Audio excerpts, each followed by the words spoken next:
오늘 보실 말씀은 열왕기상 18장 21절부터 24절 말씀입니다. 구약성경 열왕기상 18장 21절부터 24절 말씀.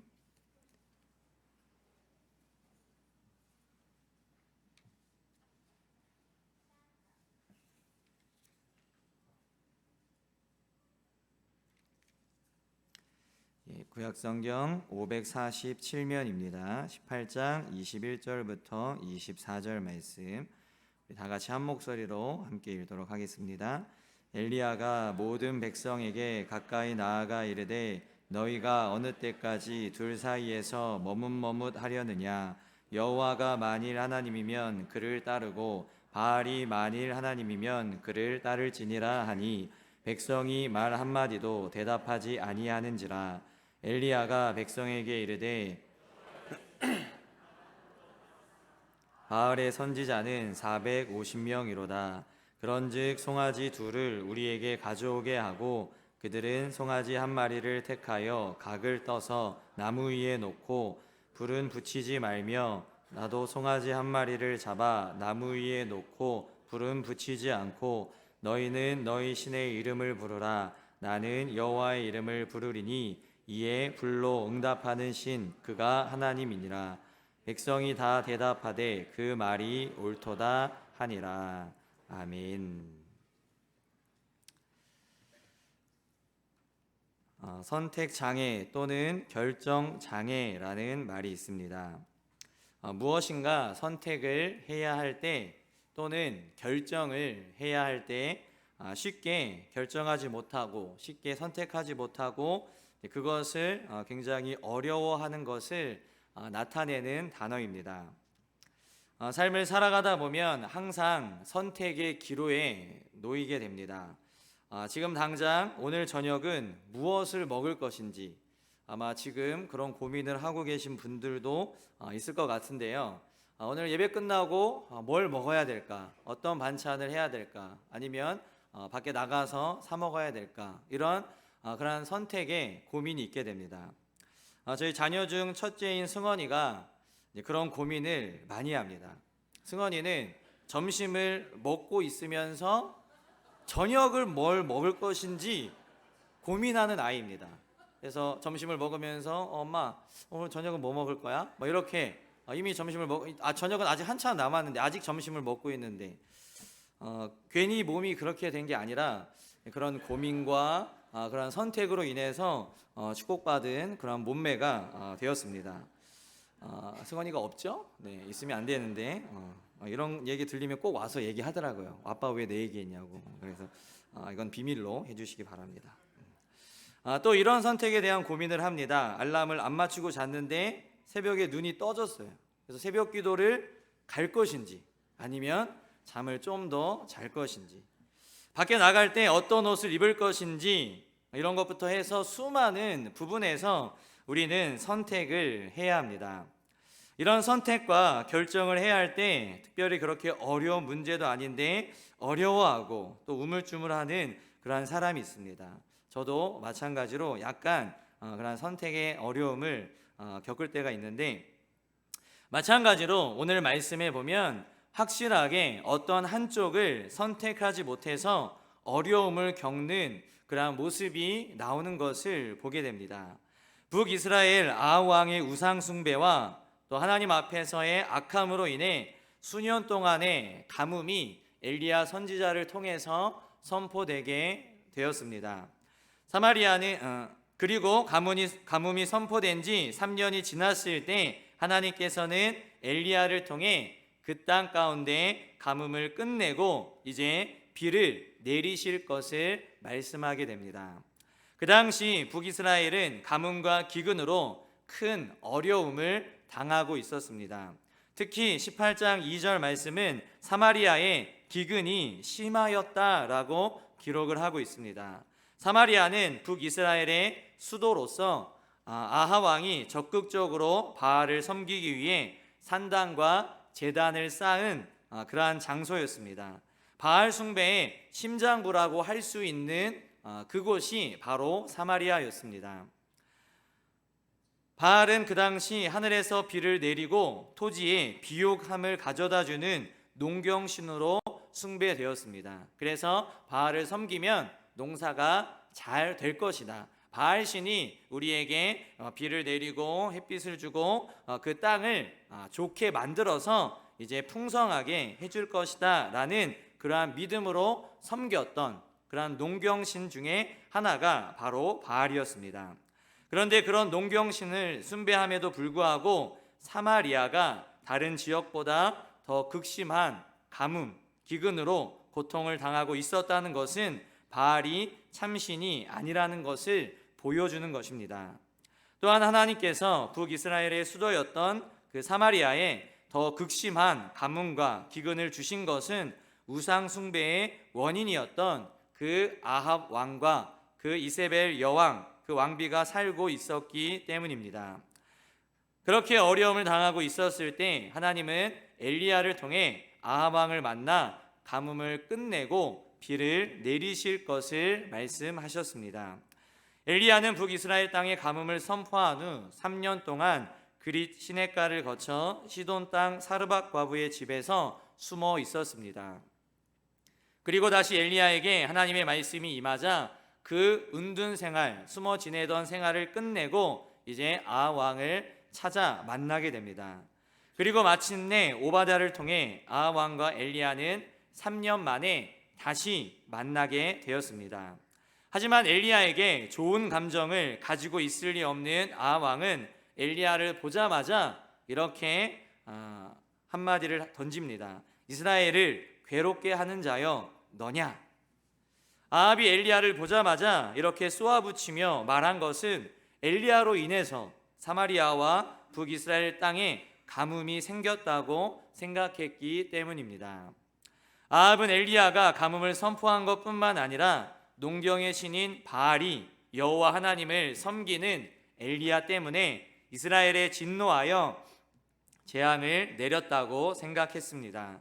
어찌됐든 아합이 볼 때는 가뭄의 원인, 북이스라엘이 고통받는 그 원인이 엘리야에게 있었습니다. 하지만 엘리야도 이에 지지 않고 바로 반박하며 이야기합니다. 내가 이스라엘을 괴롭게 한 것이 아니라 당신과 당신의 아버지의 집이 괴롭게 하였으니 이는 여호와의 명령을 버렸고 당신이 바알들을 따랐음이라 라고 이야기합니다. 나 때문에 이스라엘에 가뭄이 찾아오고 어려움이 있게 된 것이 아니라 오히려 당신 아왕 때문에 그리고 당신의 집안이 하나님을 떠났기 때문에 이렇게 어렵게 됐다라고 받아친 것입니다. 하지만 엘리야는 이런 말싸움이 이 가뭄의 원인을 밝혀줄 수 없다는 것을 알고 있었습니다. 그래서 그는 누구의 말이 진짜인지 여호와 하나님과 바알 중에 누가 진짜인지 보여줄 필요를 느꼈습니다. 그래서 엘리야는 그것을 보여주기 위해 우상 숭배자들과 대결을 벌이기로 합니다. 그리고 아합 왕에게 바알과 아세라 선지자 850명을 그 갈멜산으로 모아달라고 요청하였습니다. 이것은 엘리야가 850대 1의 싸움을 신청한 것입니다. 아합은 엘리야의 요구를 흔쾌히 받아들였습니다. 그리고 갈멜산에 우상을 섬기는 그 바알과 아세라의 선지자들이 모이게 됩니다. 또한 그 소문을 들은 이스라엘 백성들도 그곳에 모이게 됩니다. 엘리야는 본격적인 대결을 시작하기 전 그곳에 모인 백성들을 향하여 이야기합니다. 그것이 바로 오늘 우리가 읽은 본문 21절의 말씀입니다. 우리 다시 한번 21절 말씀을 읽어볼까요? 21절입니다. 엘리야가 모든 백성에게 가까이 나아가 이르되 너희가 어느 때까지 둘 사이에서 머뭇머뭇하려느냐? 여호와가 만일 하나님이면 그를 따를지니라 하니 백성이 말 한마디도 대답하지 아니하는지라. 아멘. 엘리야는 이렇게 외치며 북이스라엘 백성들에게 결단할 것을 요구하였습니다. 둘 사이에서 언제까지 머뭇머뭇하려느냐? 이 문장에서 우리나라 말로는 해석되지 않고 생략된 원어 히브리어인 단어가 있습니다. 그런데 이 단어는 구약 성경에서 오직 이 문장에서만 쓰여서 정확한 의미를 찾기가 쉽지 않다고 합니다. 그런데 이 단어와 같은 어근을 지닌 히브리어 단어에서 그 의미를 몇 가지 유추할 수가 있는데, 그 단어의 뜻은 바위에 갈라진 틈이나 나무의 가지로, 바위에 갈라진 틈이나 갈라진 나무의 가지처럼 갈라진 의견이나 생각을 의미하는 것으로 추측해 볼 수 있다고 합니다. 그렇다면 본문에 생략된 단어는 두 가지의 다른 의견, 즉 바알 신앙과 여호와 신앙을 의미하게 됩니다. 또 머뭇머뭇하려느냐라는 단어의 원어인 히브리어와 함께 이 생략된 단어를 같이 있는 그대로, 문자 그대로 해석을 하면 두 바위 틈 혹은 두 개의 나뭇가지 위에서 절뚝거리고 있느냐라는 말이 된다고 합니다. 이것은 여호와 신앙과 바알 신앙이라는 두 신앙 사이에서 갈팡질팡하며 혼합주의적 신앙의 모습을 보이고 있던 당시의 이스라엘 백성들의 모습을 비유한 것입니다. 두 개의 높은 나뭇가지 위에서 마치 고개를 하듯, 그것도 건강한 몸의 모습이 아니라 절뚝거리는 다리로 위태롭게 살아가고 있는 그러한 모습, 그것이 바로 당시 이스라엘 백성들의 신앙 상태의 모습이었습니다. 언제 그 높은 나뭇가지에서 갈팡질팡하다가 또는 머뭇거리다가 떨어질지 모르는 위험한 상태였기에 이스라엘 백성들은 그 두 나뭇가지 사이에서 머뭇거릴 것이 아니라 빨리 튼튼하고 안전한 나뭇가지를 선택해서 그곳으로 몸을 맡겨야 했습니다. 그렇지 않고 계속 선택하지 못하고 결정하지 못하고 머뭇거리다가는 큰 어려움을 당할 것이었습니다. 그런데 이 두 나뭇가지 중 하나는 그들의 삶을 평안과 풍요로 인도할 튼튼한 가지이지만, 다른 하나는 그들을 멸망으로 인도할 썩은 가지였습니다. 그렇기에 그들은 어느 가지가 튼튼한 가지인지 진짜 가지인지 분명히 알지 않으면 안 되었습니다. 엘리야는 오늘 말씀을 통해서 이스라엘 백성들에게 그 두 가지 중 하나를 선택하라고 이야기하고 있는 것입니다. 그런데 우리가 읽은 21절 마지막 부분을 보면 그렇게 엘리야가 이스라엘 백성들에게 선택하라고 요구했을 때 그들은 한마디도 대답하지 않았습니다. 이것은 당시 북이스라엘 백성들이 얼마나 신앙적으로 극심한 혼란을 겪고 있었는지를 잘 보여주는 대목입니다. 북이스라엘의 왕은, 그 왕은 왕비 이세벨과 함께 바알신, 아세라신을 섬기라고 하며 산당과 제단을 여러 지역에 쌓았습니다. 그리고 하나님을 섬기는 선지자들을 죽이려고 하였습니다. 그 바알과 아세라를 섬기지 않으면 위협을 가했던 것입니다. 하지만 원래는 하나님의 선택받은 민족이었고 하나님을 섬겨야 하는 민족이 바로 이스라엘 백성들이었습니다. 그리고 엘리야는 바알을 버리고 하나님만을 섬기라고 하였습니다. 이런 상황 속에서 북이스라엘 사람들은 오히려 양쪽에 모두 다리를 걸치고 일종의 혼합주의 신앙으로 그들의 편리와 이익만을 취하고 있었습니다. 어느 한쪽을 선택한 것이 아니라 그냥 양쪽 모두에다가 다리를 걸치고 있었던 것입니다. 또한 이들이 바로 대답할 수 없었던 다른 이유 중 하나는 하나님보다는 바알의 편에 더 기울어져 있었기 때문입니다. 그들의 마음이 양쪽에 다 걸치고 있었지만 그럼에도 그 중에서도 하나님보다는 바알에게 더 큰 마음을, 바알에게 그 마음들이 더 기울어져 있었기 때문이죠. 이런 상황 가운데서 엘리야는 이스라엘 백성들을 향해 어느 것이 썩은 가지이고 어느 것이 튼튼한 진짜 가지인지 보여줄 테니 그것을 너희들이 보고 직접 선택하라고 한 것입니다. 그리고는 본격적으로 대결을 시작하게 됩니다. 두 개의 제단을 쌓고 두 마리의 송아지를 잡아 각각 제단이 나무 위에 그 제물을 놓고 불은 붙이지 않은 채 각자의 신을 부를 때에 불로 응답하는 쪽이 진짜 신, 진짜 가지, 살아계신 신이라는 것을 알게 되고 그리고 그쪽을 선택하여 섬기기로 하였습니다. 이것은 지는 쪽은 목숨을 잃게 되는 그야말로 진짜 자신의 목숨을 건 대결이었습니다. 엘리야는 먼저 바알의 선지자들에게 그 순서를 양보합니다. 그들이 제단을 준비하고 제물을 준비하여 아침부터 바알을 불렀지만 한낮이 되도록 아무 소리도 아무 응답도 없었습니다.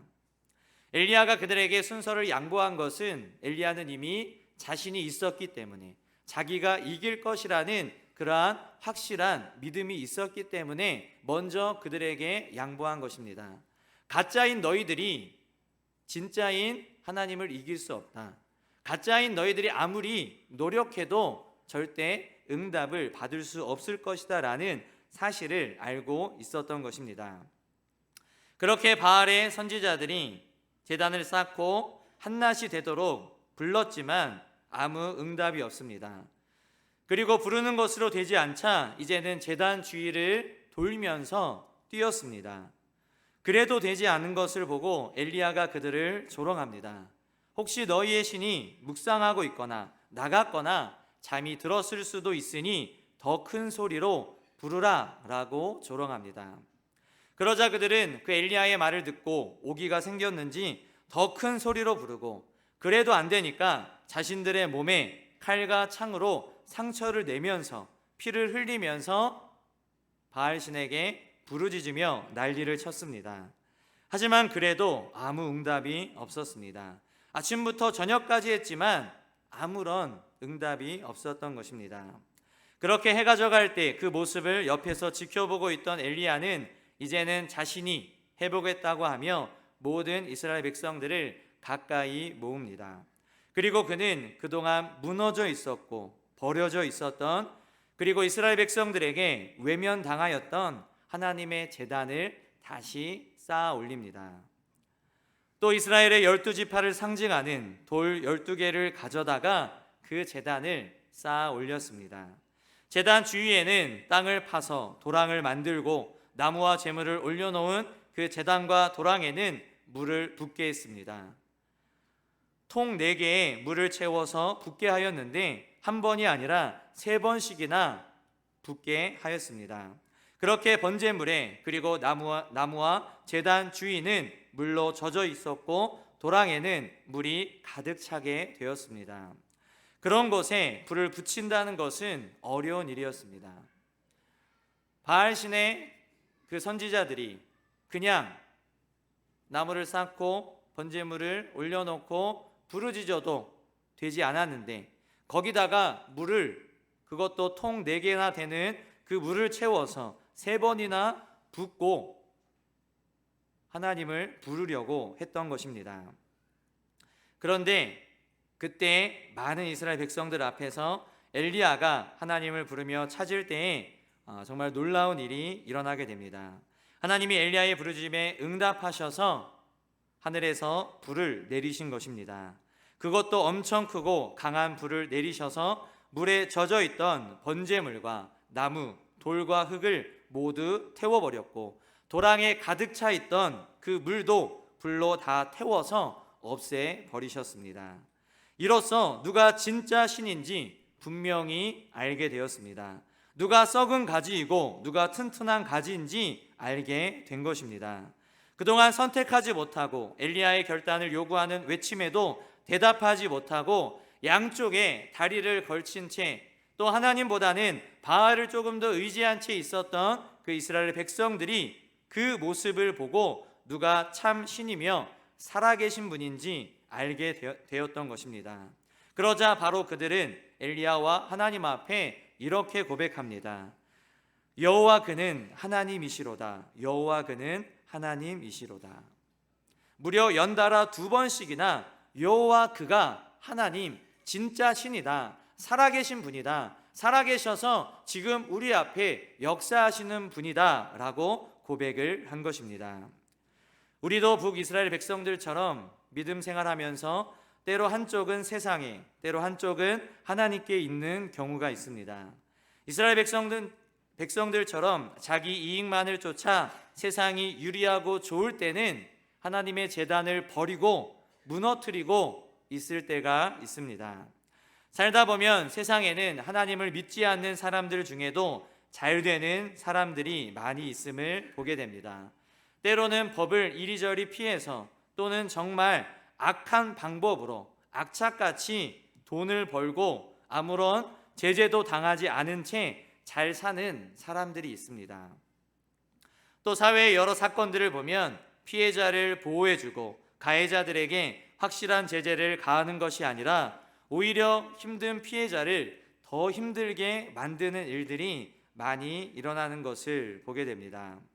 그리고 다는 아니지만 그런 가해자들 중에는 돈과 권력으로 교묘히 그러한 중형을 빠져나간다는 이야기도 있습니다. 그러한 모습들을 보면 때로 허탈감이 밀려오기도 합니다. 하나님을 알지 못하는 사람들, 악한 사람들이 잘 되는 것 같아 보입니다. 하나님보다는 그런 사람들을 보면 하나님보다는 세상의 이치를 따라가는 것이 맞는 것 같기도 합니다. 우리의 선택을 흔들리게 만들고 머뭇머뭇거리게 만드는 것들이 너무나도 많이 있습니다.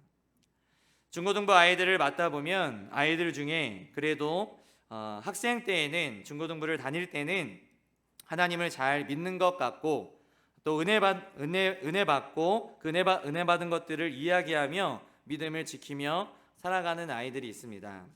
하지만 그 아이들이 중고등부를 졸업하고 대학에 가게 되면 특별히 부모님과 떨어져서 멀리 대학을 가게 돼서 기숙사 생활을 하게 되면 언제 그랬냐는 듯이 세상의 문화에 대학의 문화에 동화되어 세상을 따르는 모습을 보게 됩니다.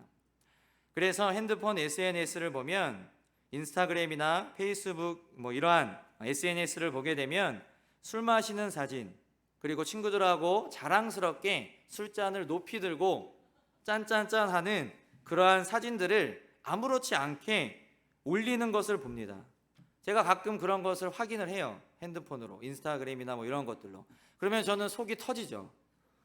뻔히 교회 다니는 거 알고 학생 때는 은혜 받았다고 눈물 흘리면서 수련회 때 기도하고 자기가 필요할 때는 수능 보기 전에는 열심히 하나님을 찾고 좋은 대학 가게 해달라고 수능 잘 보게 해달라고 그렇게 하더니 대학 들어가니까 이제 부모님으로부터 좀 떨어지니까 그 대학 생활에 취해서 세상 문화에 취해서 하나님이 언제 있었냐는 듯이 그 하나님의 제단을 무너뜨리고 그 하나님의 제단을 버려버리고 세상을 따라가는 하나님이 아닌 세상을 선택하는 그러한 모습을 너무나도 많이 보게 됩니다. 이것이 한둘의 문제가 아니라 보면은 거의 70-80%는 그렇게 되는 것 같아요. 70-80%는 그렇게 세상의 문화를 따라가는 것 같습니다. 물론 세상 속에서 그런 문화를 거부하는 것이 쉽지 않습니다. 대학 생활을 하면서 친구들을 사귀면서 그렇게 술자리에 가는 것, 술자리에 가서 술을 마시지 않는 것, 그런 것들이 굉장히 어렵습니다. 나만 소외되는 것 같고 술자리에 가지 않으면 친구들과 같이 어울리지 않으면 나만 뒤떨어지는 그러한 느낌을 받을 수가 있습니다. 하지만 그것은 결코 하나님이 기뻐하시는 삶이 아닙니다. 왜냐하면 저도 그랬기 때문입니다. 저도 하나님이 아닌 세상을 선택한 적이 있었습니다. 세상을 따라갔던 적이 있습니다. 부끄러운 이야기지만 저도 술을 많이 마시고 길바닥에서도 잠을 자보고 저도 술을 많이 마시고 기억이 나지 않아서 여기가 어딘지 모르는 곳에서 깨어나기도 하고 집에 오기는 왔는데 어떻게 왔는지 전혀 기억이 나지 않는 그러한 세상에 선택을 했던 그런 적이 있습니다. 부끄러운 이야기죠. 그때 죽지 않은 것이 다행일 정도로 정말 하나님이 저를 너무 사랑하셔서 지켜주셨습니다. 제가 길바닥에서 잘 때 어떤 분이 청년 여기서 자면 죽는다고 빨리 일어나라고 그분이 깨워주시지 않았다면 저는 어떻게 될지 모르는 그러한 일도 있었습니다. 그런데 그런 것들을 제가 해보니까 결코 하나님이 기뻐하시지 않는 삶이에요. 세상을 선택해도, 세상을 따라가도 기쁨이 없습니다. 세상의 문화에 동화되어서 세상의 것들을 추구해도 만족할 수가 없어요. 내 마음이 채워지지가 않아요. 아무리 세상의 좋은 것들을 가지려 노력하고 그렇게 세상의 것들로 채우고 세상을 따라가도 나의 마음을 채울 수 없고 영원한 기쁨을 누릴 수가 없었습니다. 그런 우리들에게 오늘 엘리야는 이야기합니다. 어느 때까지 머뭇머뭇하느냐. 세상의 이치가 진짜면 세상을 따르고 하나님이 진짜면 하나님을 따라라. 그리고 분명히 보여주었습니다. 세상이 전부가 아니라 하나님이 진짜인 것을 엘리야는 직접 보여주었습니다. 오늘 오전에도 이상일 목사님 말씀을 통해서 큰 은혜를 많이 받았습니다. 룻에 관한 말씀이었습니다.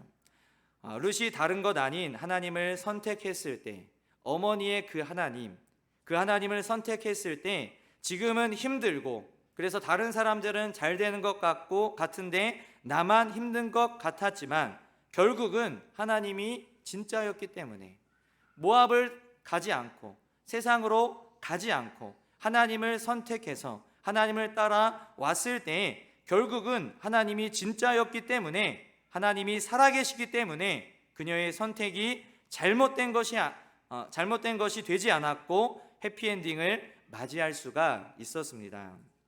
오늘 우리에게 엘리야는 이야기합니다. 머뭇머뭇거리지 말고 그 높은 나뭇가지 위에서 양 다리를 각각 걸친 채 선택하지 못해서 흔들리지 말고 살아계신 하나님을 따르라.